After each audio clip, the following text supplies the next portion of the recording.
It was a proud moment being in a building which is a symbol for justice and equality for all. CWU, the communications union, strives for fairness for workers and campaigns against all forms of discrimination. Like many who attended, it was truly a proud and a moving moment to be part of the Achievement Awards ceremony in the honor of two talented individuals. Mohammad Taj, who has been appointed as the president of TUC, and Javed Khan, who will take his position as the chief executive officer of Barnardo's. The event was hosted by Councillor Waseem Zaffar and supported by ANSA, the Association of Non Stun Abattoirs. The evening started in the traditional Islamic manner with Tabassum Abbasi, trustee for Peace TV, reciting the verses from the Quran, followed by a welcome by Wahid Nazir in his capacity as the chairman of the Birmingham Lunar Society. It's a great pleasure to welcome you to Birmingham. Birmingham is a city of 1,000 trades as the Lunar Society once developed, and now I think we're going to become a city of 1,000 entrepreneurs. And so it's great to have you to come to Birmingham to share your experiences with us and to share the experiences with our audience here today. What you are going to bring is how young people can actually aspire to lead national organisations and work with the mainstream of our society as well, and develop and become the next leaders of society generally. And it's very important that you're here today, I think, because what it does show is that being a Muslim or being from a Pakistani origin, you don't have to just work in a particular area, but you can go up and lead national organisations, or what we call mainstream organisations. And obviously, being chief executive of Barnardo's, which is actually a Christian charity as its traditions, and the first Muslim who is going to be leading a Christian charity, just says a lot about where we can go as a society, but also where we can aspire to as well. So I absolutely look forward to hearing both of your journeys. It is important to celebrate the achievements and success of positive role models to ensure that the next generation of leaders can be empowered to emulate their success. Javed Ashraf Wasson, member of the Youth Parliament for Perry Barr and Ladywood. And what we do is we make sure that all young people get their voices heard in their communities. Because as a young person, we know that I'm 100% of the future. And all of my other friends, peers, whatever, they're 100% of the future. So we need to make sure that we're out there, we're getting our voices heard, because we're going to grow up in that society. And you know, looking up, we need to look at our role models. So like today, Mr. Javed Khan, Mr. Mohammad Taj, I've done a bit of research on this trade union and the charities, and it's really good, that stuff that you're doing, but I want to hear more about it from you, so I'm looking forward to that. But you know, we got to make our role models as well as just looking at them. So your kids, your young people, your friends, you need to tell them to get up, go out in the community, do your things. Councillor Muhammad Akhlaq says he understands that with ethnic background, success is not achieved easily. What Mohammad Taj has achieved in his life, in his career, I know what it's like coming through the ranks within trade unions or whatever field you're in. With ethnic background that we've come from, it's double difficult to actually make our way and be successful within Great Britain. These two gentlemen have achieved massive amounts, and I'm sure they've faced a lot of difficulties. And I'm sure we are facing difficulties at this moment in time. But let's look at our communities, let's look at our youngsters, let's nurture them, let's guide them. Camille Addy-Jones, political leader and community figure, says she understands the importance of celebrating and recognizing the people who form the very fabric of this society. This is a really wonderful occasion. Many of us know from the days certainly the 50s and 60s when our families first settled here, both from the Indian subcontinent and also from the Caribbean. It has been significant because we formed the fabric of the workforce. We took the jobs nobody wanted. We worked at everything that there was to help to rebuild a nation that had suffered the effects of the Second World War. We were also on the front line. So we know what it has been, the sacrifices. Many of us now, like myself, have buried our parents here. And so it is very important that we are part of every fabric of the British society. And so it is really with great pleasure that I stand here to congratulate both of you on your achievement. Long may you both continue to contribute both to the country but in particular, I would say, to Birmingham. Thank you. Executive Member of Birmingham City Council's Local Services and Labour Party candidate for MEP, Councillor Ansar Ali Khan. And he started his career as a teacher. Then he joined the local government, and now he is a chief executive of Barnardo's, a very important charity, and his role is going to be very important. The children are important to all of us. Today's child is tomorrow's very important person of the society. If we bring our children in the right way, we're going to build a beautiful society in the future. It's a huge challenge for Javed to work on these issues, because we want to see this country as a role model for the whole world. And the only way that Britain could be a role model if we bring the children in the right way, and if we understand their needs, understand their problems, and help and assist them. So I salute Javed. You took a challenging role, and I have a full faith in your leadership. You're going to do justice as a chief executive of Barnardo. As a community, it is imperative that we challenge those who are encroaching on the basic fundamental rights of ethnic minorities, so that we have a society that is just and fair for all. Masood Butt, legal advisor to ANSA. I also recall some years back, when I was at the Chamber of Commerce, I was approached by this organization. There were about 12 applications to be submitted on the name of ethnic minority radio stations, and one of them was Cllr Radio. And I remember Javed and I, both of us were approached to be the directors of that board. That radio won the bid. And I think after a few months, we had one meeting. They gave us a little gift. And I think to me, they sent a letter, thank you very much and goodbye to you. And I thought, you know, this is a typical organization who chose you, used your name, got the bid, you know, it was the last bid for that, and said goodbye to you. So now I actually challenge the authorities, the public sector especially, where they are encroaching on the rights of the businesses or individuals in the city. And that is where the Association of Non Stun comes in. For those of you who do not know, I would recommend after this event you speak to Mohammad Saleem, because he's far more knowledgeable and speaks much more eloquently and passionately about this work. But this is where another of legally protected right of Muslims has been fettered with by the government, and they have tried to interfere in the current legislation, but we have managed to stop it till 2018. In the Welfare of Animal and Skills, Slaughter and Killing 1995 legislation, there's a provision that both Muslims and Jews in this country have the right to religious method of slaughter. And the government, from the guises of animal welfare or from the British Veterinary Association, are trying to change that and either take it away from the Muslims. It has happened in Europe, and that is where we need people like Councillor Ansar Ali Khan to be supported, because these are the people who would know the issue and will be able to defend that issue from the bottom of their heart.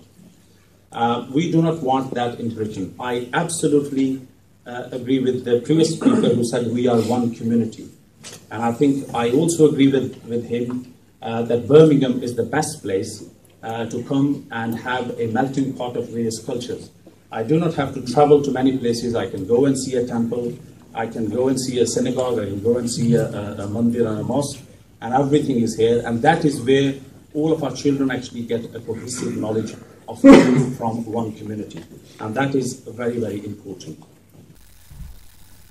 Saqib Ayaz, a young entrepreneur with political ambitions, says growing up in the inner city area, it's not hard to understand why it's important to have ethnic minority officers in the corridors of power and in the positions of making decisions to have a proportional representation. That those from within our communities are standing in the corridor of power and influencing policies at a national level. You guys are role models to young people like me who are starting in our chosen career after completing our education. I feel deeply honoured to be able to be here at this event to celebrate your achievements organised by Councillor Waseem Zaffar. I feel it is important for all communities and all people of all backgrounds not only to be successful, but also to be in positions of responsibility within the public sector. Unfortunately, our public sector institutions across the country are not reflective of the community they serve. This must change not only with junior level officers, but more officers in decision-making power like Javed Saab. The Birmingham City Council, West Midlands Police and the West Midlands Fire Service look like the diverse city or region that we live in? I don't think so, and that is the challenge we face. Javed Saab has always been a dear friend of my father Ayaz Raja, and I have been able to see his progress very closely since childhood. He has achieved some amazing things in a short space of time, but the one thing that hasn't changed in his humble attitude to life is friends and family. This is a clear message to successful people out there. Aim to be the best, but never forget or compromise your roots. Councillor Shafiq Shah. For a short period of time, I went to East Birmingham College. And when I actually arrived at college, Javed was already there. And you know something? Javed wasn't a bright student at the college. In fact, he was one of the senior maths teachers at that particular college. I think it's a huge achievement for all of us that what Javed has done. Javed, I sincerely hope that one day you do come back to Birmingham in your capacity as a chief executive or something similar. Javed, you make Birmingham proud. Thank you. Desmond Jazoo is a former City Council housing officer, local entrepreneur, and is a founder of Birmingham Empowerment Forum. Says we need good people to come forward so that the colour of our skin does not matter in 2014. Good evening, everyone. The fact of the matter is, at the end of the day, our society does need good people. Not just role models, good people. Because it's down to what's in your heart and what you really want to put across that matters. The colour of your skin should not matter in 2013 Britain, but it does matter. So many divisions have been put up to divide us as communities. It's unbelievable. And we've got to join together and really say, listen, enough is enough. You no longer are going to divide us. We're going to come together and tackle the system, because we have massive power, especially in this city that we call Birmingham. Our communities is nearly half the population of this city, but our cabinet in this city does not reflect that. The council chamber may reflect it to a certain degree, but the leadership of West Midlands Police does not reflect that. The leadership of the fire service does not reflect that. People feel as though they have no power. Indeed, where is the level playing field? There isn't one. If you stand up and speak, people are ready to shoot you down. What do you need to do? You need to stand up and take it. You take one for your community. Last night I had a granddaughter born. What is the future for her? Who is there to create that level playing field? Who is there to say when that she grows up, she will not be judged because of the colour of her skin? Indeed, it's quite significant me standing in this building today, because in October I met a man in the 1950s and 60s who came from Jamaica. His name is Jakes. Based in Manchester, he fought discrimination in the post office, and he was a leading figure in the Post Office Workers Union, which is now this trade union. The fact is, at the end of the day, do you know what we do? We fail to celebrate the successes of our role models. Amrik Singh, representing Niscom Centre, says as one community, let us celebrate, embrace and create more role models. It is a pleasure to be here tonight to celebrate the success of two fantastic individuals. They are an accolade. We should be proud of them. And as Desmond said, let's embrace them. Let's create more of them rather than drag people down. We need to work together. In our scriptures, it says very clearly, Manas ki jaat sabhi ek hi pehchan ho. Recognize all humanity as one. Full stop. There is no communities. We are a community, not communities. Communities is the language of those who want to divide. We're a community. Birmingham, it's the centre of the universe. There isn't another place like it. Doesn't matter where you go. I've had my fair share of travels, and I know plenty of people around the room here have had their fair share of travels. If there's anybody who can find a place that gels together, pulls together, works together, like Birmingham, I'd like to speak to you after this because I'd like to know where that place is. But I've been very inspired by the speakers that I've heard already this evening. I think being here to share with some of the celebration fills me with hope and ambition for our city. And it's hope and ambition that we need as we move through the very hard times that we face, that we faced in 2013, and we know that financially for the city it's not going to get much better in the short term. And I'm an immigrant. I arrived in Birmingham 30 years ago.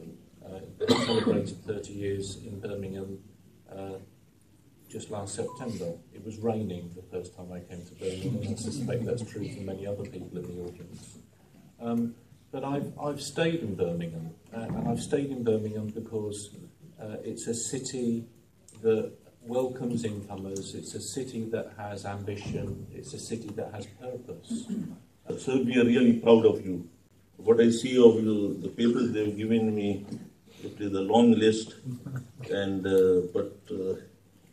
Councillor Ansar Ali and Councillor Shafiq and others, they've already, shed light on your achievements. And it is not possible to have such achievements without hard work.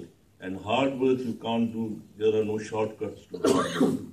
And now that you are in these positions, and we all here are paying tribute to you, being proud to you, but one should understand that there is no substitute to experience.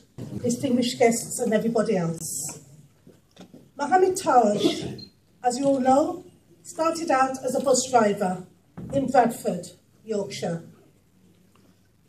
He's also a senior member of Unite the Union and now TUC president, the first Muslim president.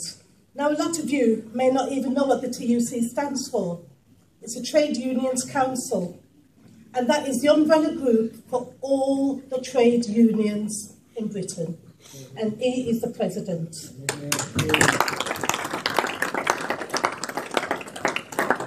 Mohammad Taj, we know him as Taj. He's worked in public transport since 1974, when he started working for Bradford City Transport as a bus conductor. He first got involved with Transport in General, also known as T&G, now part of Unite, when he began to investigate complaints that Asian workers had to pay a bribe to corrupt union officials and managers before they could get a job on the buses. Now that is very, very important. As a result of his work into these unjust practices throughout the company, there was a court case and several people went to prison, again, because of this man. In 1982, Taj was elected as a T&G shop steward at the company. Now, a shop steward is somebody who represents their fellow colleagues in times of trouble, dispute, wages, etc. He became a representative. 10 years later, he became a worker director for the whole of West Yorkshire and sat on the company's board. In the late 1980s, unions were beginning to look at how they might better represent workers from Black and Asian communities. As a result, Taj was elected as the chair of the TNG National BAEM, which is Black Asian Ethnic Minorities Committee, and sat on the Executive Council of the Union. Taj has been on the TUC General Council since 2001.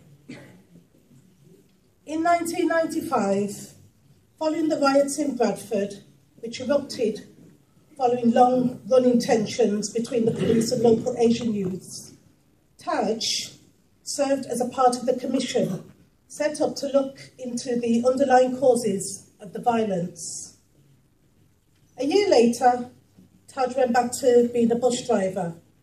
Can you see how humble this man is? He went back to being a bus driver and once again worked on many routes serving the towns and cities in West Yorkshire.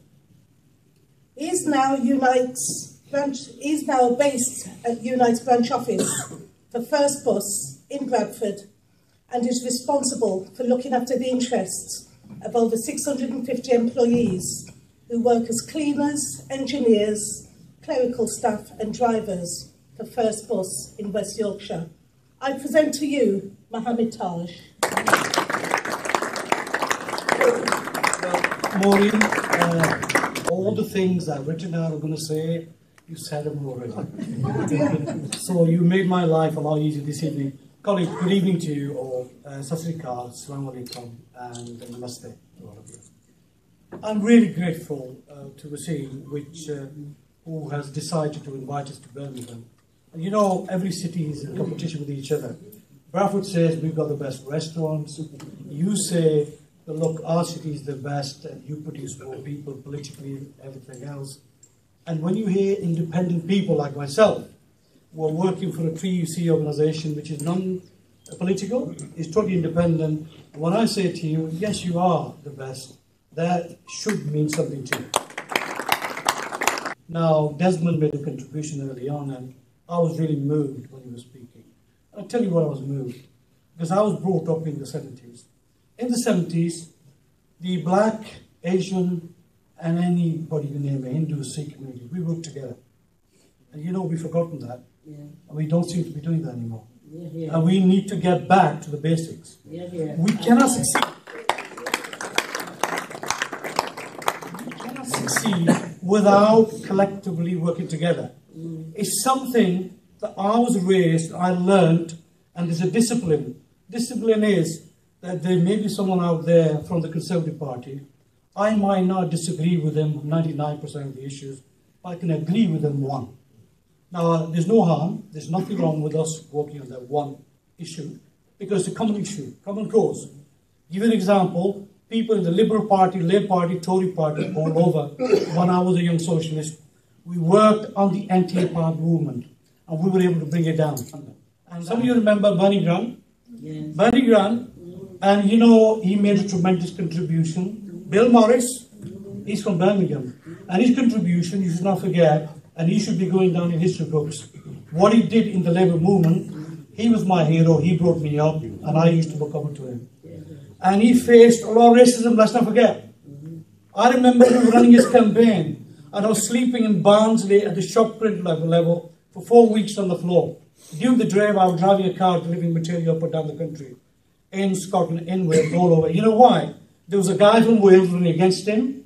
And have you ever remembered, there's a lot of politicians here, remember, can somebody tell me if you ever put your opponent's picture on your leaflet? The answer is no, you don't.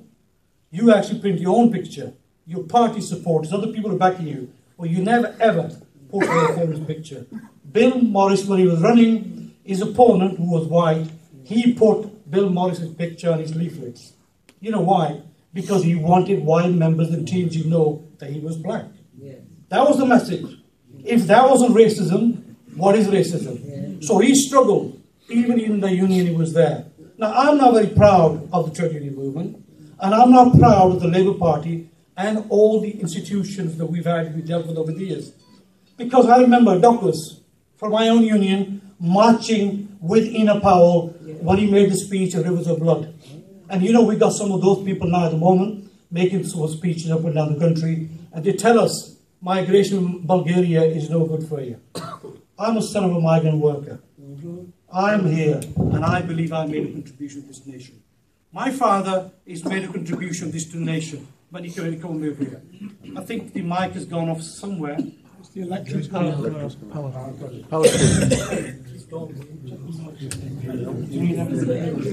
All right, 50 pence in the meter. It's back on again. I had an opportunity, I think it was arranged, to give me a chance to have a drink of water.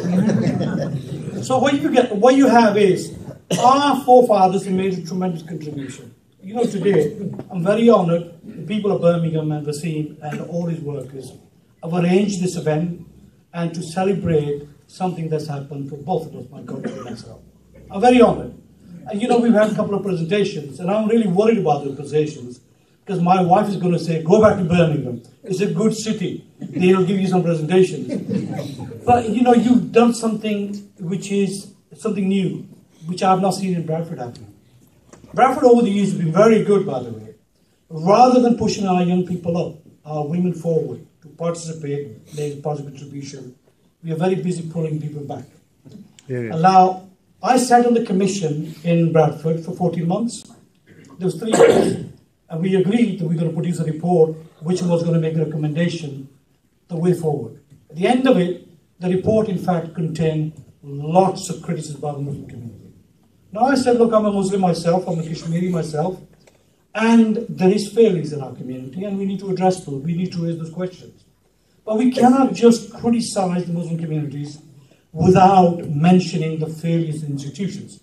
Institutions have the funds, they have the money, they have the power. Communities have very little power. And at that time, I refused to sign the report, and I became a figure of evil and hate in the city. And I was hounded by the press and everybody else for months and months to come. And what it was, there was a feeling that I had political ambitions, and I was going to run for a parliamentary seat, and there was a Muslim conspiracy in the city, and that's what it was all about, and I was refusing to. Now, I did end up running in the city, by the way. Marsha Singh, he was a successful candidate. To me, he was a member of the Labour Party. To me, he was a socialist. To me, he was a black person. It wasn't a war between me and him about religion. So I'm very proud that Bradford City, actually, Muslims did not back me, and the 2 other choices they had, they decided to go for Marsha Singh. And that was a good thing happened because we were able to prove and demonstrate the Muslim community in the world and in Britain and in Bradford can actually go for the best talent rather than somebody based on religion or their background.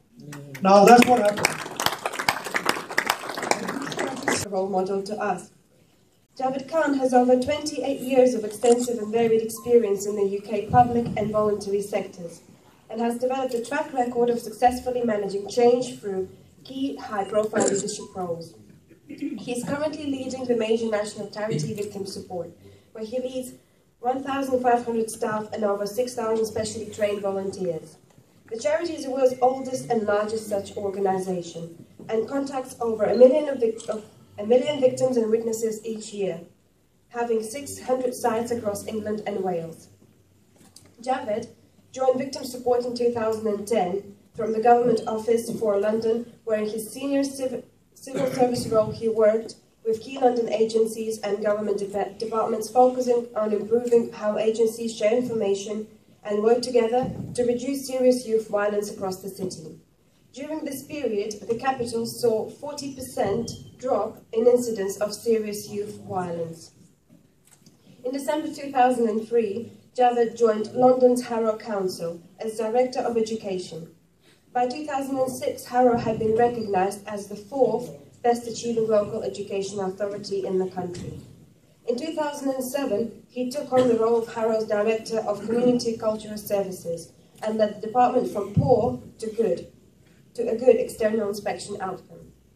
He was previously Assistant Director of Education in the UK's largest local authority, Birmingham, where he led a team of over 3,000 staff.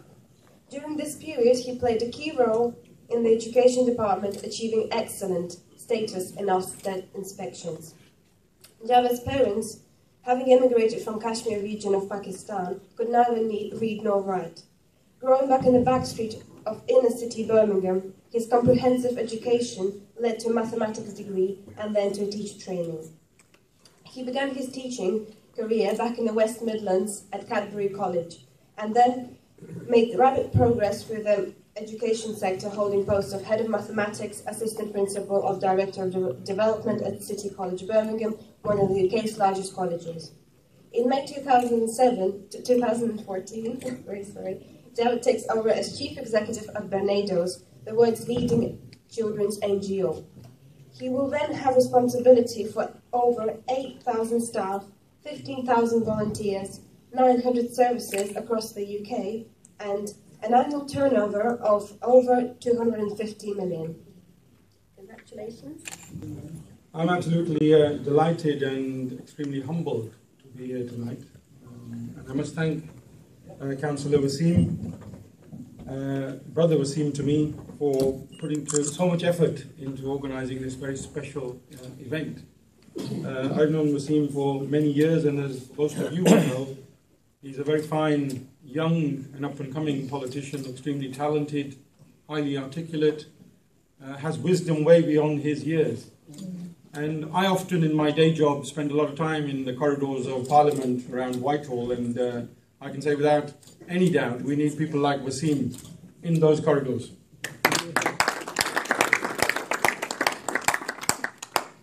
So thank you, Waseem, for inviting me.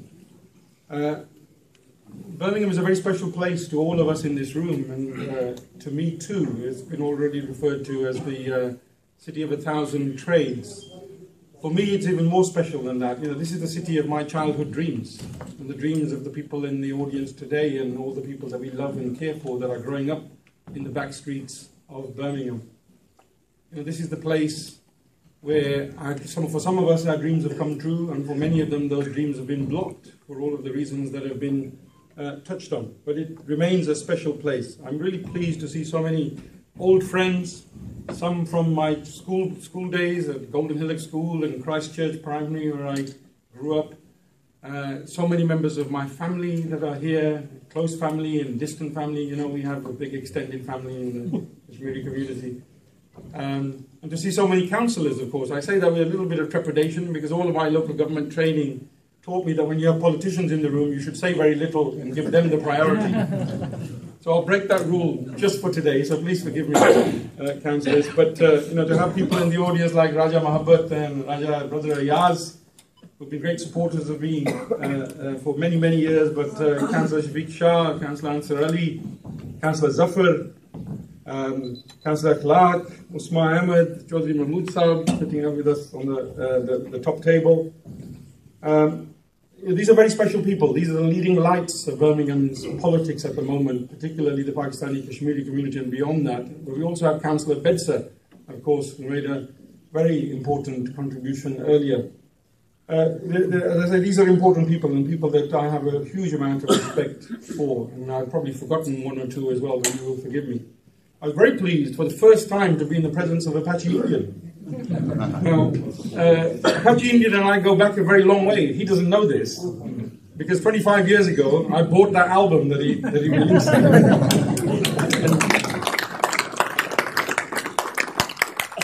What you won't also know is that precisely 48 hours ago, I was sitting in Marrakesh, under this winter sun of Marrakesh, and I had my iPad, and there's only one album on that iPad, and it's the greatest hits of Apache Indian. That's absolutely. And I just, you know, I came across it, and my 11-year-old daughter was there. She said, "What are you listening to?" I said, "Listen to this." It was Dun Raja, which, of course, you would expect that, wouldn't you? She didn't understand the word. I had to translate virtually the whole song for her, and I was telling her about, there's this guy called Apache Indian, not knowing that I was going to be in your esteemed presence today. But I've always been a great fan. When Councillor Waseem asked me to attend this event, and I heard that Brother Taj, Mohammad Taj, was going to be here today, the first thing I said to him was, forget about me. What I've read about Mohammad Taj, this should be about him, really, because I'm just a humble public servant. what he's achieved, and you've just heard the story. I mean, that is a phenomenal achievement for somebody who couldn't speak English at the age of 14. Talk about a rags to riches in terms of influence, particularly. What a story that is. So I pay huge tribute to everything that you've achieved.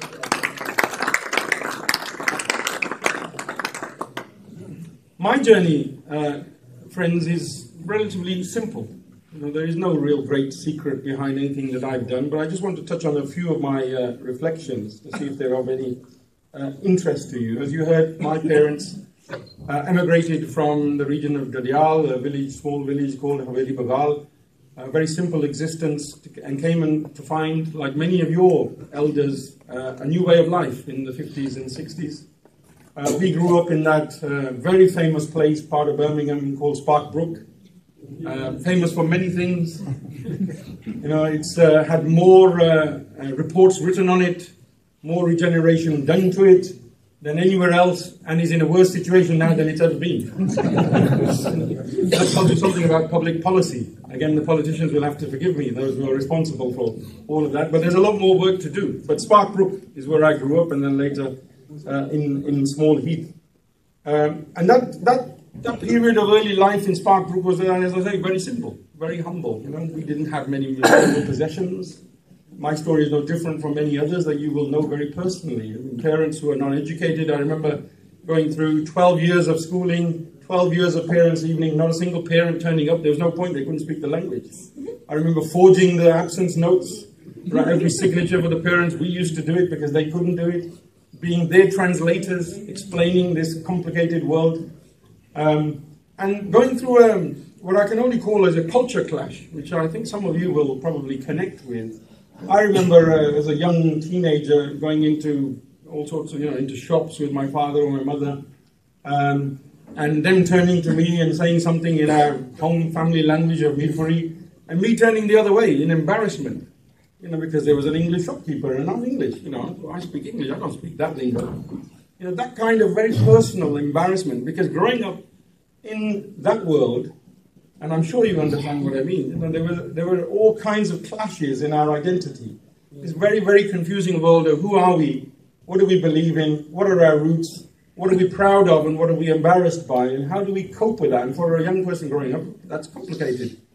And so it wasn't until many years later in my adult life, in working life, where I began to understand some of the issues around race and prejudice and equalities and what that actually means. But when I reflect back, I remember, and I'm embarrassed to say it now, feeling embarrassed at that time by what ran deep through my veins, which was my family life. I remember my primary school, Christchurch Primary School. It was a Church of England school. What a fine institution. Every morning we used to sing hymns. And Jerusalem is still my favorite hymn to this day. I know every single word. And as children, we'd sit in the assembly, and whilst we're having the Lord's Prayer, you all have to take part in the Lord's Prayer, hands together, eyes closed. And me and my little friends, I remember, we'd have one eye open and a hand slightly bent. Because we were part of this, but we weren't really part of it. So, what was the experience we were going through, and what was that teaching us? It was a confusing time. But what we did have at home, though, as I say, no material possessions, no books, and no kind of, the other things that we are accustomed to now. But we had great love.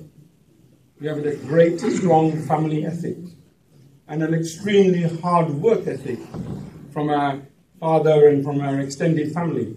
And family was very, very important. So that's my memory of what family actually brought into my ambitions and my childhood dreams. It was less about materialism and more about family values, honesty, trust, hard work. When you think about some of the challenges that you've been talking about far more articulately than I ever can, the challenges of inner city Birmingham today, what our children are going through, unfortunately there seems to be a reverse. There are many material possessions, yet the values seem to have got lost. And that's something that we need to think very hard about. The other thing in my early life that I reflect on when you think about, what was it that made the difference to you was the difference that brilliant teachers can make to you. Schooling was referred to by Councillor Clark earlier, how important it is that we value the education system and we invest in it. I remember brilliant teachers that gave time to me and helped me through my difficult periods, because There were many of them, and there was a teacher called Tony Coles. I don't know if anybody ever came across him. I think he's retired now, a maths teacher, who I remember graduated in mathematics with the first class honours from Cambridge, and came and taught in Golden Hillock School in Spark Brook. And our constant question to him was, why? Why have you, achieved such a high level in your mathematics profession, yet you come to teach in inner city Birmingham? But he was there because he believed in it, because he believed in us as students. And he's the one who made all the difference to me, I would say. So I went on, and as you heard, I did a degree in mathematics and teacher training, and came back and taught in Cadbury College. I was the first non-white teacher. I'm not sure if they got any other non-white teachers since I left. It was that kind of institution, but a great place to start work, and then on to the further education sector through various colleges, and being very, very fortunate and blessed to have made rapid progress through various roles. And then in the year 2000, into Birmingham City Council, and that requires a little bit of reflection. Because Birmingham City Council, is often in the local government world is referred to as the lion's den of local government. It is without any doubt the toughest training ground for anybody. If you can survive in Birmingham City Council as an officer, you can survive anywhere in this country. There is no doubt about that. When I moved on later to Harrow in London, and people used to, my staff and colleagues used to come up to me and talk about the trials and tribulations of working with members, with councillors and committees and so on. And I just laugh at them, because I say, well, this is very simple compared to Birmingham. You need to go and work in Birmingham City Council if you want to understand true local politics and what tough local elected officials can actually demand of you, and how you have to deal with that. So I learned a great deal in Birmingham City Council. When I moved on to London, Harrow, I spent many good years there and now, as you know, essentially an educationalist.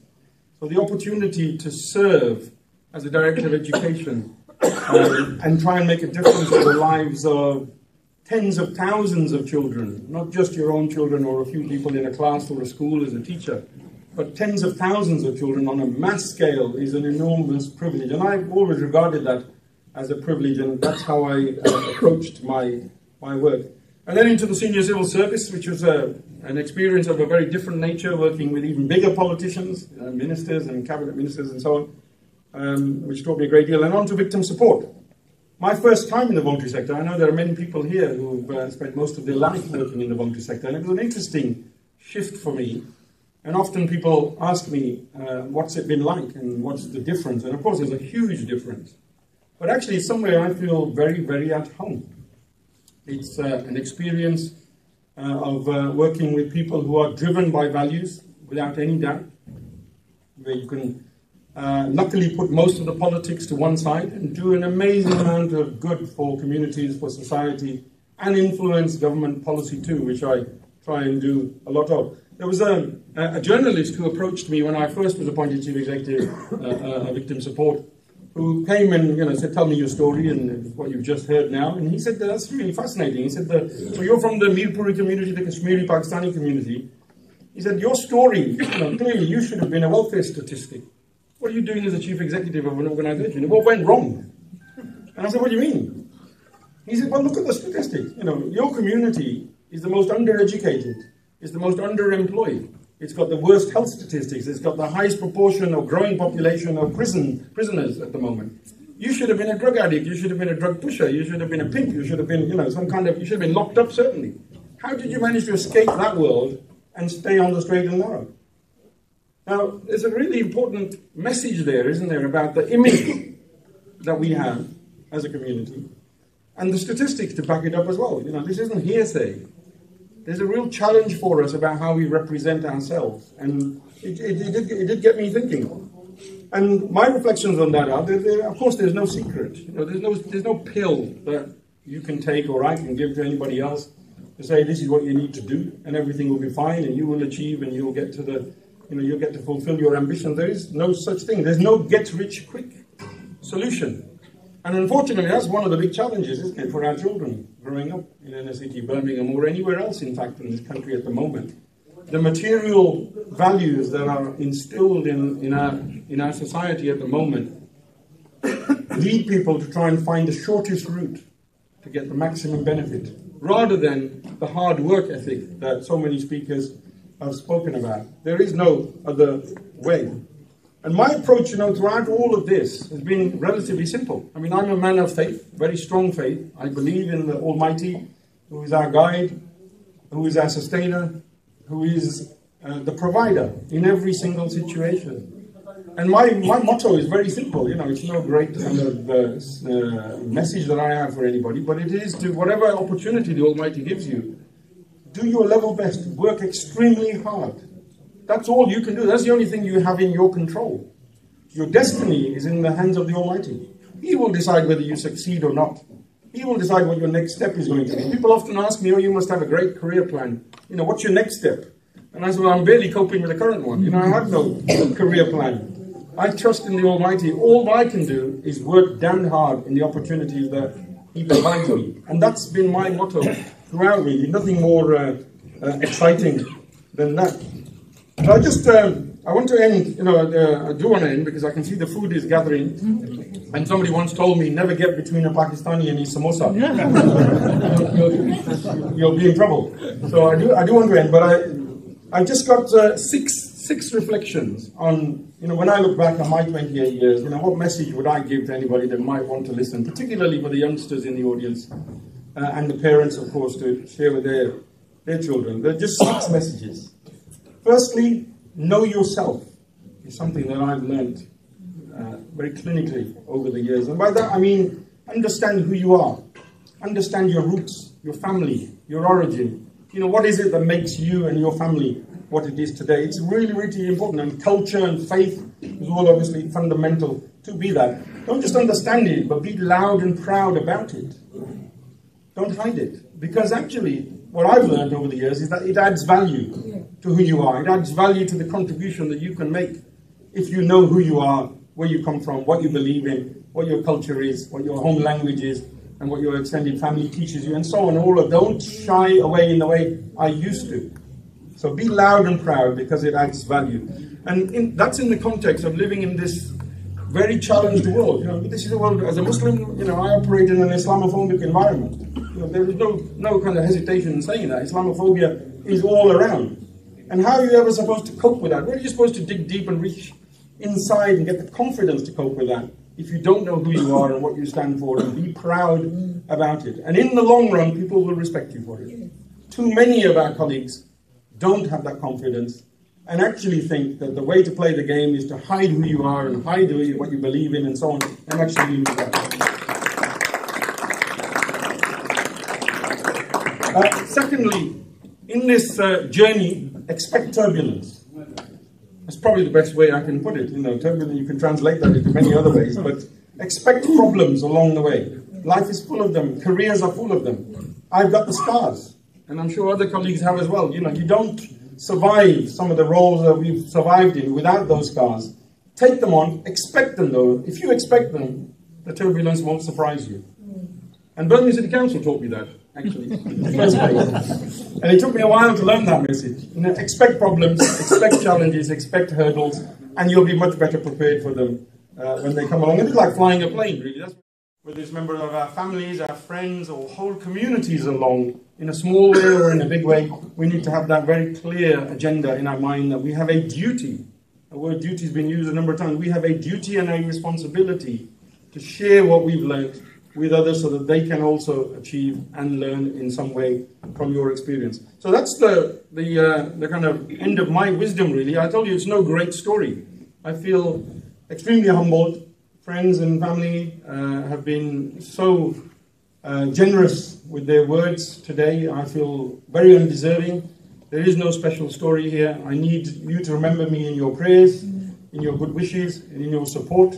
Many people often say to me, when are you coming back to Birmingham? Birmingham is where my heart is. I'll never be a Londoner. I've been there for 10 years and I'm just pretending. And I tell them all, I'm just pretending. Birmingham is where my heart is. But this is the kind of place where the councillors of Birmingham need to give you a return visa before you can come back. It isn't just a matter of choice. So I would love to come back to this city one day because this is where my heart is. I was saying to friends, I was at an event with some colleagues last week. And I hadn't been to an event in Birmingham for many years, in fact, of that sort. And today is just another one of those. And I got this buzz, I got this warmth, which nowhere else in the country, can compete with your hometown. Because there is something deep inside your veins that bubbles when somebody talks from your hometown, and the language that they use, and the warmth, and the genuineness that comes across can only be found, for me, in a place like Birmingham.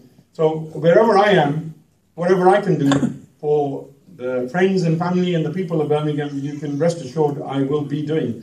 Whether I'm at victim support or Barnardo's in future, whatever is going on in Birmingham will be the very best services that we can provide, I can assure you of that. And if they're not, you know who to call.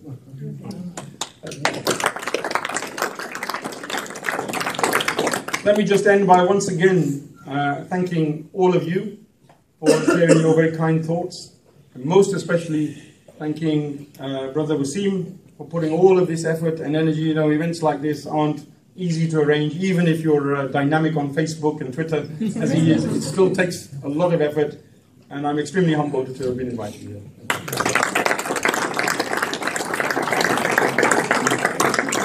Thank you so much for sharing your journey. Birmingham is incredibly proud of your achievements, and wish you all the best in the future. And I'm sure some of my colleague councils agree that visa, we can start drafting that fairly soon.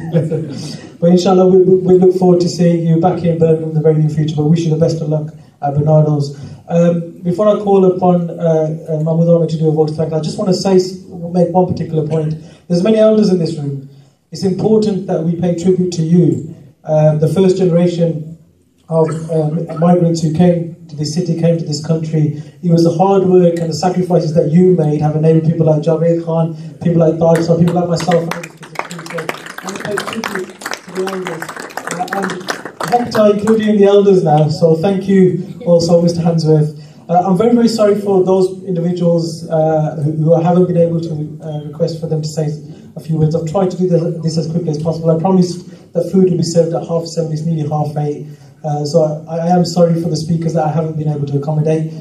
Finally, can I request Mahmoud Ahmed Saab, I introduced him when I asked him to join the stage as the chairman of the Birmingham Labour Party, but he had a bright political future in front of him, which he sacrificed. He stepped back for the Shadow Treasury Minister, the Member of Parliament of Birmingham, Ladywood, his daughter Shabana Mahmood, to step forward and take a full-time role in politics. She was elected as a second ethnic minority Member of Parliament here in the city, and it's all because of the blessings, the support, the guidance of Mahmoud Ahmed Saab. So the legacy of Mahmoud Ahmed Saab is, as far as I'm concerned, with our Shadow Treasury Minister Shabana Mahmood. So would you be kind enough, Mahmoud Ahmed Saab, to come and do the vote of thanks on behalf of the organisers. Thank you. Assalamu alaikum wa rahmatullahi wa barakatuh. Distinguished guests, ladies and gentlemen, good evening. And it is such a good pleasure to see so many of you here on a freezing cold night. And when I actually walked through there, and Waseem asked me to come up here, and I've been sitting here for the last hour or so, absolutely petrified as to what I'm going to say. Because although I know Javed sir, but it's the first time that I've met you, sir, and many congratulations to both of you. I just want to very quickly relate a story, because I know Javed will like this as an educationalist. I used to be a governor at Smoothie School many, many years ago. And the headmaster there was Cecil Knight,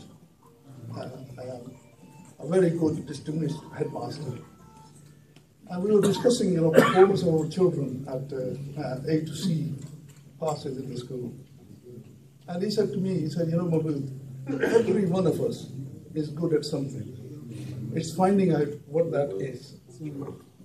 And I want you to join with me to congratulate these two for recognizing their strengths, developing them, and then excelling at them to become the role model they become.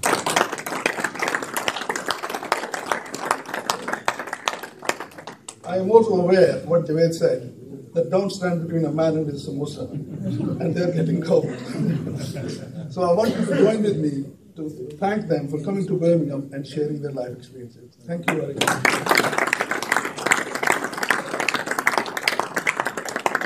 Thank you. Once again, thank you to each and every one of you for joining us. Apologies that this is running slightly late. Now, Birmingham is going to make history. We've got approximately 200 people here. We've got a very small area for the buffet to be served, and we're going to do it in an orderly manner. We've got guests here from Bradford and other areas of the country, and we want to show them that we operate in a very professional manner when it comes to this. The food is ready to be served, yeah? Yep. Can I ask the ladies to kindly go up first and start off